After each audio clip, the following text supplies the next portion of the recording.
विद्या channel में आपका स्वागत है। आज हम कक्षा 8 का अध्याय 2 एक चर वाले रैखिक समीकरणों के बारे में जानकारी प्राप्त करेंगे।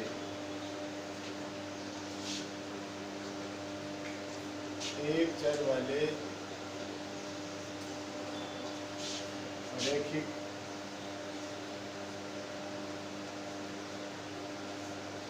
समीकरण।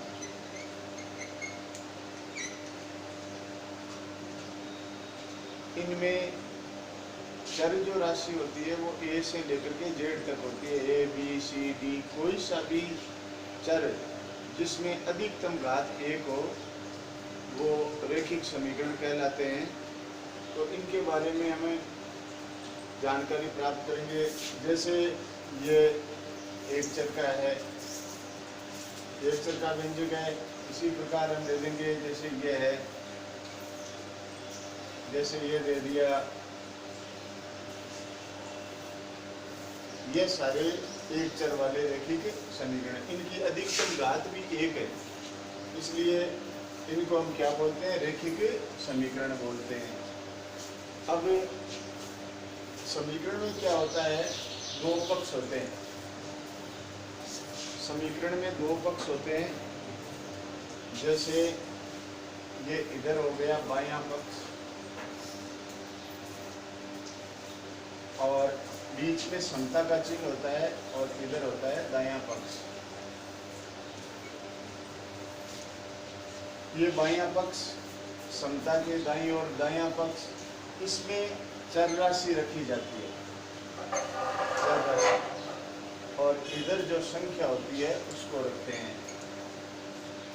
ये समीकरण में बायां पक्ष बराबर दायां पक्ष, दो पक्ष होते हैं। बीच में ये समता का चिन्ह होता है। बाएं पक्ष में हम चर राशि को रखते हैं, दाएं पक्ष में संख्या या जिसको हम अचर राशि बोलते हैं उसको रखते हैं। अब जैसे एक प्रश्न लेते हैं, समीकरण को हल करते समय हमें समीकरण को संतुलित करना पड़ता है, यानी तुला के बराबर। जैसे तुला को हम तराजू में कोई वस्तु को तोलते हैं तो वो बराबर होता है, उसी प्रकार समीकरण को संतुलित करके उसको हल किया जाता है। जैसे पहला प्रश्न है 2x - 3 बराबर 7। इसके दो तरीके हैं। पहला तरीका ये है कि भाई ये जो अचर राशि है इसको दाहिनी तरफ हम पक्षांतरण करेंगे कि -3 का दाईं तरफ पक्षांतरण करने पर -3 का दाईं तरफ पक्षांतरण करने पर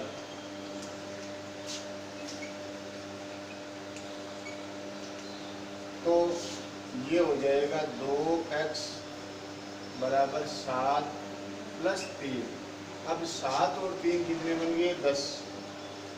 तो ये बन गया 2x बराबर 10। अब यहाँ x का गुणांक 2 है, तो 2 से इस संख्या को हम विभाजित कर सकते हैं, या दोनों पक्षों को 2 से विभाजित कर सकते हैं। तो देखिए x बराबर 10/2, तो x का मान आ गया। 2 से 10 कितनी बार विभाजित होगा? 5 बार। तो ये इसका उत्तर हो गया। अब दूसरा तरीका ये है, तो इसमें आपको ध्यान रखना है, जो भी चर राशि में कोई संख्या है उसका इधर दाहिनी तरफ पक्षांतरण कर देंगे। वो जुड़ती है तो जोड़ेंगे, घटती है तो घटाएंगे, यानी पक्षांतरण करते हैं तो चिन्ह भी बदलते हैं।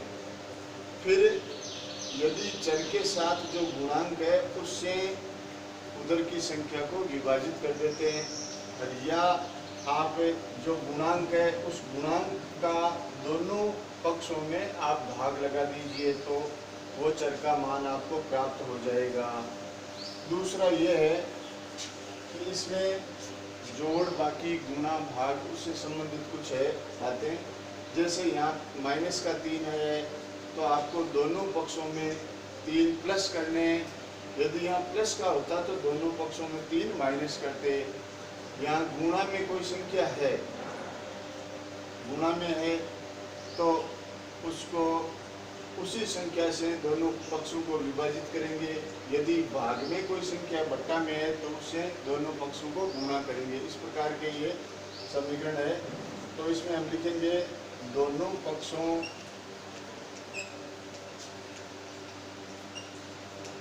तीन जोड़ने पर, क्योंकि यहाँ 3 जो दिया हुआ है वो माइनस का है तो आपको जोड़ना पड़ेगा। दोनों पक्षों में आप जोड़ देंगे 2x माइनस 3, अब यहाँ हम प्लस कर देंगे 3, 7 प्लस 3। अब देखो यहाँ 3 प्लस के, यहाँ 3 माइनस के, ये कैंसिल हो गए। अब बचा क्या, 2x बराबर 10 बच गए। अब यहाँ x का गुणांक 2 है तो आपको लिखना पड़ेगा कि भाई दोनों पक्षों को 2 से, या यहाँ पर तो दोनों पक्षों में 2 का भाग देने पर, 2 का भाग देने पर तो ये बन जाएगा 2x बट्टे 2 बराबर 10 बट्टे 2। इस 2 से 2 कैंसिल हो गया और इस 2 से 10 कितनी बार कैंसिल हो गया, 5 बार। तो इस चर का मान आ गया 5। तो ये समीकरण सरल है, कठिन नहीं है। इसमें आपको ध्यान रखना है कि भाई क्या जोड़ना है क्या घटाना है। जो भी संख्या दी गई है या तो आप पक्षांतरण करके कर लो या जोड़ बाकी गुणा भाग से हल कर लो। इसी प्रकार देखो x माइनस 2 बराबर 7, तो यहाँ माइनस 2 है तो माइनस 2 का इधर क्या करेंगे, पक्षांतरण करेंगे। तो माइनस 2 का पक्षांतरण करने पर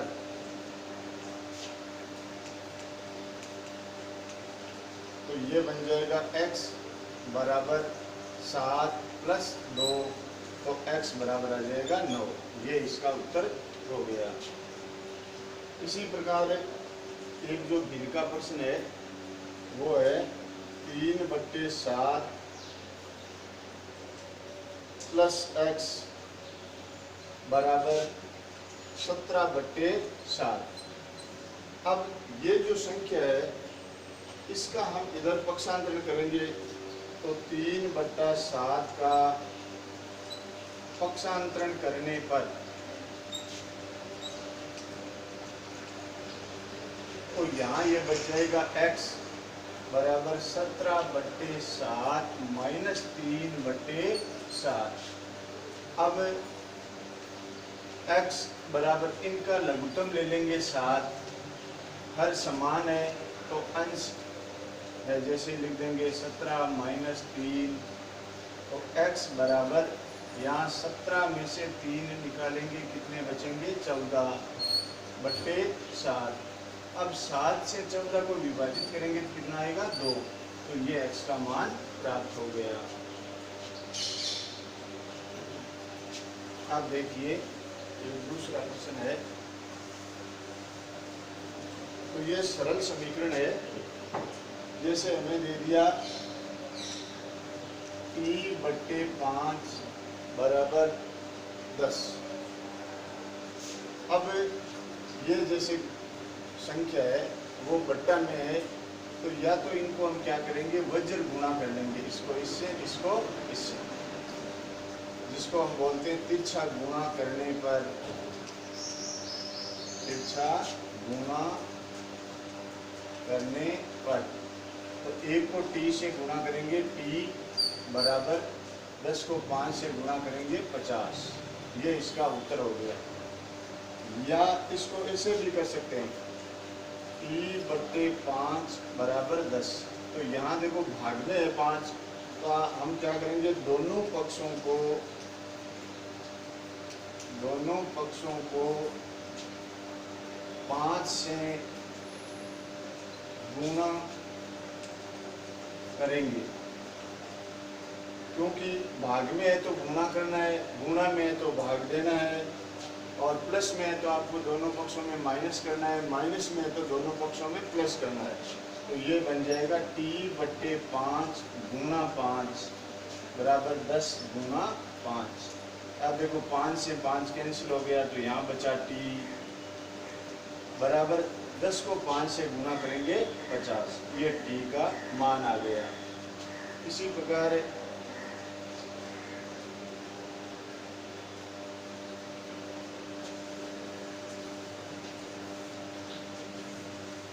एक अन्य क्वेश्चन देते हैं, जैसे ये हो गया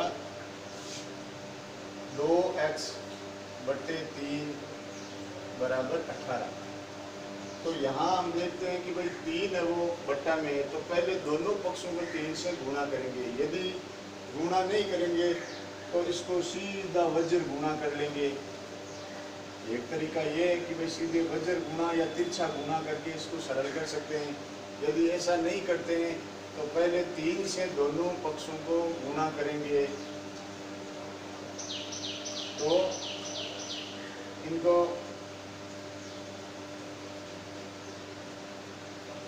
तिरछा गुणा करते हैं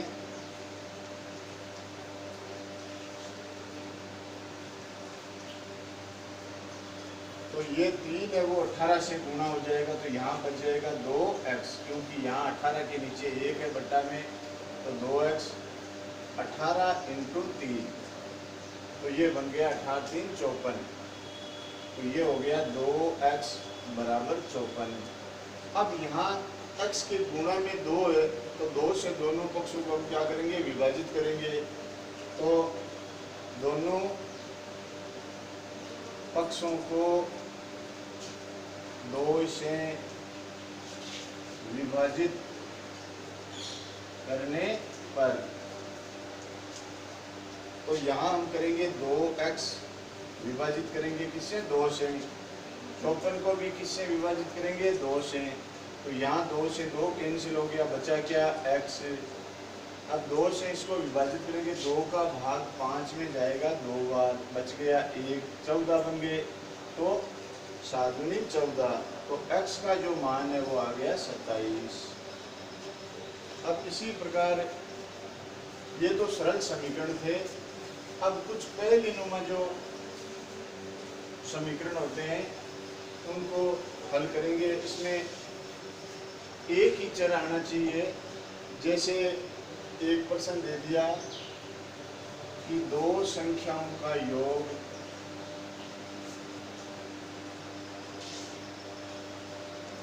दो संख्याओं का योग 74 है। यदि एक संख्या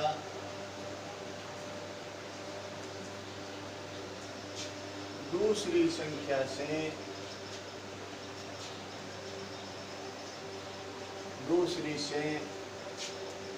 10 अधिक है, तो संख्याएं ज्ञात करो। संख्याएं ज्ञात कीजिए। तो इसमें हमें 2 संख्याएं माननी है, उनका जो योग है यानी उनकी जोड़ है वो 74 है, और एक संख्या छोटी है और एक संख्या बड़ी है, क्योंकि ये साफ दिखाई दे रहा है कि एक संख्या है वो दूसरी से 10 ज़्यादा है। तो हमको ऐसे प्रश्नों को मानकर चलना पड़ेगा कि माना छोटी संख्या x है, छोटी संख्या को हम x मान लेंगे। तो बड़ी संख्या, क्योंकि दूसरी जो है वो पहली संख्या है वो दूसरी से 10 ज़्यादा है, तो बड़ी संख्या हो जाएगी x प्लस 10। इसको हम माइनस से भी कर सकते हैं कि एक संख्या है उसको हम x मान सकते हैं, दूसरी को x माइनस 10 मान सकते हैं, तो एक छोटी हो जाएगी एक बड़ी हो जाएगी। अब हम क्या करेंगे, प्रश्न के अनुसार काम करेंगे। प्रश्नानुसार प्रश्न कह रहा है कि इस संख्या और इसका दोनों का योग है वो 74 है, तो हम लिखेंगे x, ये योग का चिन्ह, दूसरी संख्या x प्लस 10 बराबर कर देंगे 74। ये दोनों संख्याओं का, ये पहली संख्या होगी, ये दूसरी संख्या होगी, ये छोटी है, ये बड़ी संख्या है, इनका योग 74 है। अब यहाँ जो चर राशि है वो देखो x और x, कितने x बन गए, 2x प्लस 10 बराबर 74। अब 10 का हम इधर पक्षांतरण करेंगे तो ये बन जाएगा 2x बराबर 74 माइनस 10। अब बचेगा क्या, 2x, 74 में से 10 माइनस करेंगे 64 बचेंगे। अब यहाँ x का गुणांक 2 है तो हम 2 से दोनों पक्षों को विभाजित कर देंगे, या x के गुणांक से 64 को विभाजित सीधा भी कर सकते हैं ऐसे। यदि यहाँ गुणा में कोई संख्या है चर के साथ में तो उससे दाहिने पक्ष वाली संख्या को विभाजित कर दीजिए। तो यहाँ हम देखते हैं कि 2 का भाग 6 में जाता है 3 बार, 2 का भाग 4 में जाता है 2 बार। तो x का जो मान है वो 32 हो गया, x का मान है 32 आ गया। अब यहाँ हम देखते हैं कि जो छोटी संख्या थी वो x थी, तो इसका मान हो गया 32। यहाँ लिखेंगे कि अतः छोटी संख्या 32 और बड़ी संख्या, तो बड़ी संख्या में हम क्या करेंगे, 32 में कितना जोड़ना पड़ेगा, 10, तो इसका मान हो जाएगा 42। तो ये एक छोटी हो गई, एक ये बड़ी हो गई। इस प्रकार इन प्रश्नों को हल कर लेंगे। दूसरा प्रश्न देते हैं।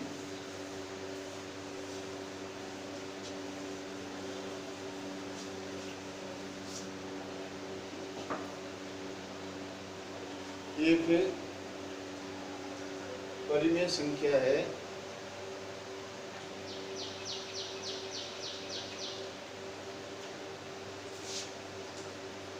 परिमेय संख्या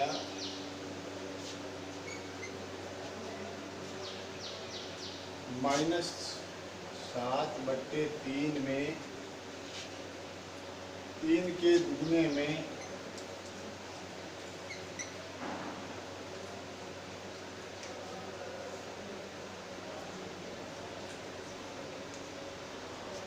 -7/3 के दुगने में क्या जोड़ा जाए,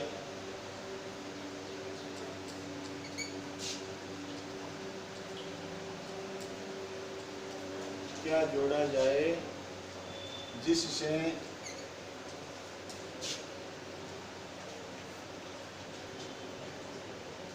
3/7 प्राप्त हो, 3/7 प्राप्त हो। तो हम देखते हैं कि हमें जो भी संख्या पूछेगी इसमें क्या जोड़ना है, क्या घटाना है, तो उस संख्या को हमें x मानना है।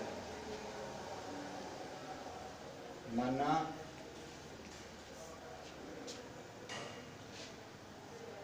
-7/3 के दुगने में x जोड़ा जाए।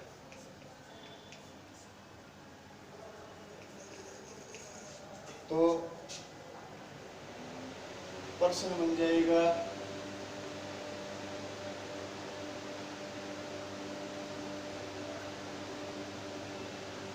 अतः -7/3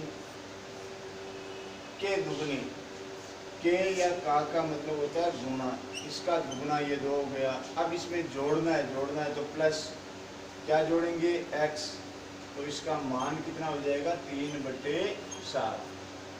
अब हम इनको गुणा करेंगे तो -7 को 2 से गुणा करेंगे, -14/3 प्लस x बराबर 3/7। अब -14/3 का हम दाहिनी तरफ पक्षांतरण करेंगे तो जो भी अचर पद है बाएं पक्ष में उसका हम क्या करेंगे, पक्षांतरण कर देंगे। पक्षांतरण करने पर तो ये बच जाएगा x बराबर 3/7।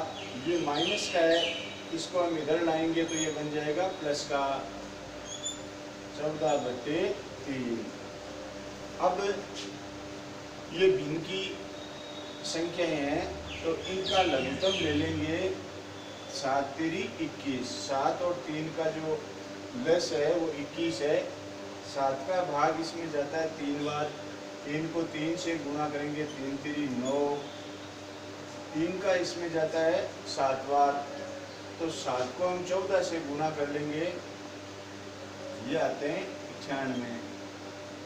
अब इनको जोड़ लेते हैं, x बराबर 9 और 8 17 हासिल 1, तो ये इसका मान आ गया 107/21। अर्थात हम -7/3 के दुगने में 107/21 जोड़ें तो हमें 3/7 प्राप्त होगा। धन्यवाद।